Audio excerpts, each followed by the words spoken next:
Anong dinudulot sa'yo ng pagpapageant?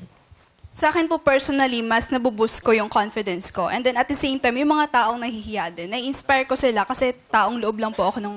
Taong loob? Bakit? Anong krimen? Anong krimen ang ginawa mo dati? Taong labas Introvert yan. Oo, taong loob.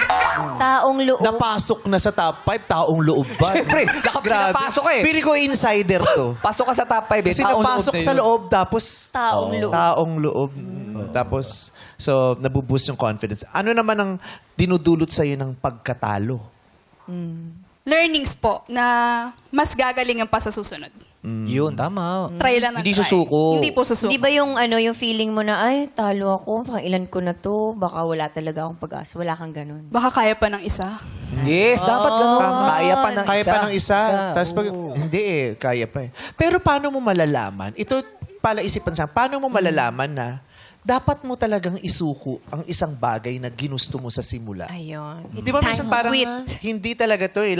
Di ba?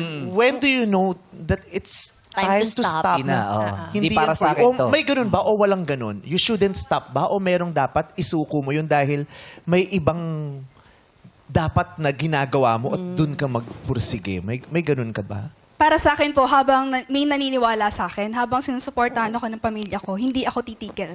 Itutuloy ko siya. So, nakadepende siya sa ibang tao. Hindi sa support sarili eh. niya. Oo. Hindi ba yun para sa'yo? Para sa akin din po, pero kumbaga yung tiwala na binibigay sa akin ng tao, gusto ko pong suklian din. Kasi hindi naman sila magtitiwala sa akin kung hindi nila ako nakikitaan ng kakayahan. Pero meron ba ibang pagkakataon? Meron kang gustong-gusto pero hindi mo makuha. Kaya hindi na lang yun ang ginusto mo. May gustong-gusto ka pero hindi mo makuha hanggang sa nahuli ka na. Yan, ng taong labas. Magnanakaw. Meron bang ganun? Wala pa naman po. Wala. So hindi ka talaga sumusuko? Hindi po ako sumusuko. Oh. Sa bagay, kasi totoo eh.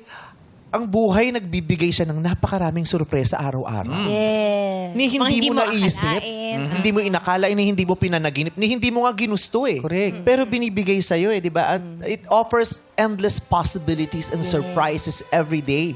Kaya hindi mo alam, isusuko ko ba to?